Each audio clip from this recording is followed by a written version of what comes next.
Ladies and gentlemen, across America and around the globe, welcome to the AGN TCL Streaming News Network, home of America's good news to the world. Good morning, good afternoon, good evening, good night, wherever in the world you happen to be. I'm Austin Miles with our new feature regarding something the closest of all to my heart: people. Just plain people. Yes, wonderful, simple, ordinary people who do wonderful things. One of those ordinary people was a man that I met late at night in a supermarket. A man who I'll never forget, nor will anyone who lived in the area of Millville, New Jersey, a factory town. Yet, nobody ever knew his name. I just started out in the evangelistic field, and I was traveling all over the country, and I was to be in Millville, New Jersey at the church there for a week. So following the first service, which was packed because I came in, there was a lot of publicity about me coming in, a lot of advance notice about it.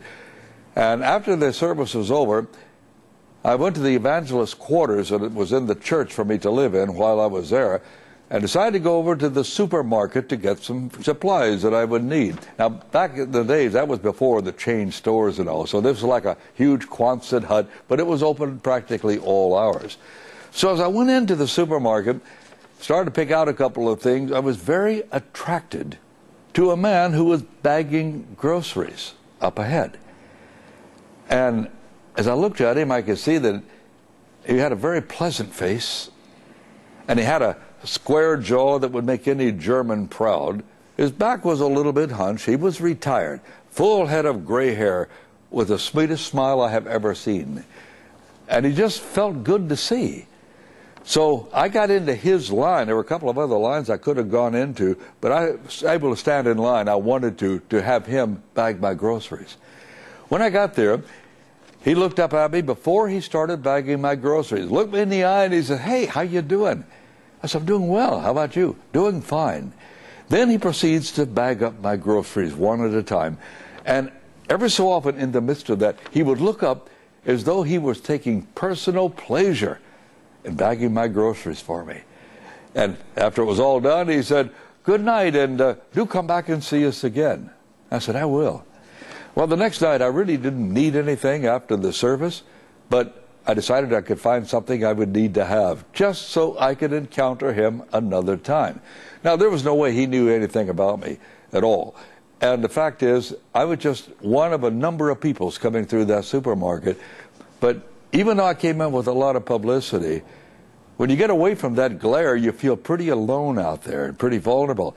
And he verified me as a person of worth, somebody who existed.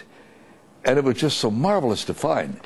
So I went back the next night, the same thing, and the third night, and the fourth night, I kept going back, and finally, on the last night of the service of the rally that I was having there in that church, I stood up and I said I was going to speak tonight about making others feel important. But I said I found a perfect example of that right here in Millville, New Jersey. I'd gone over to the supermarket, and at that moment, everybody in the congregation, there were about 700 people there, everybody looked at each other and nodded their heads with a smile on their face. I said, "I have a feeling you know exactly who I'm talking about." Yes, they nodded to one another again. I said, "Let me ask you something. Has anybody ever talked to him?" "No, just a couple of words." "Does anybody know his name?" "No, nobody knew his name." But I said, obviously, he had a tremendous impact on each and every one of you. I certainly know he did with me. And I said, wouldn't it be great if somebody could stand up here in front of this audience and talk about one of you the same way that you made somebody feel important just by the way you received them? I'll never forget that man as long as I live. Well, here in California, many, many years later, there was an absolute similar situation. A young man who lived in Brentwood, California. And he worked at the Safeway market there in Brentwood, and he was also a bagger. A young man that was saving up to go to college in his teens. And he would bag the groceries. He did the same thing. He would greet everybody, look them in the eye with a big smile like he was delighted that they were there. And he took personal joy in bagging their groceries. Now, it's interesting because he worked the shift where he would be there when commuters were getting home from work. And after a day of commuting to the city, coming back, and a full day's work, the last thing you want to do is stand in line. But you know, every one of the people, so many came in, and there were lines, a couple of them were empty, one of them had maybe only a couple of people. They were willing to stand in line simply for this young man, to wait on them, just for that brief encounter with this young man. Something happened tragically. He went to college, he went to Chico State University, and he came home to spend a weekend with the family.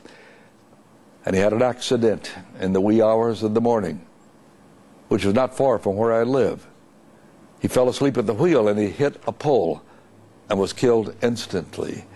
He was not at fault about anything. He had just been working very, very hard and fell asleep at the wheel because he was a teen that was not into anything, drugs, drinking, or anything. One of the most upstanding young men that I ever knew. I did that funeral. That was the biggest funeral I have ever done. I mean, people came, a lot of the people from the supermarket came that worked with him, customers that probably didn't even know his name, just like the old man in Millville. They were there because they remembered this young man with a smile that made them feel so welcome. They were willing to stand in line to be checked out by him. That's how special he was.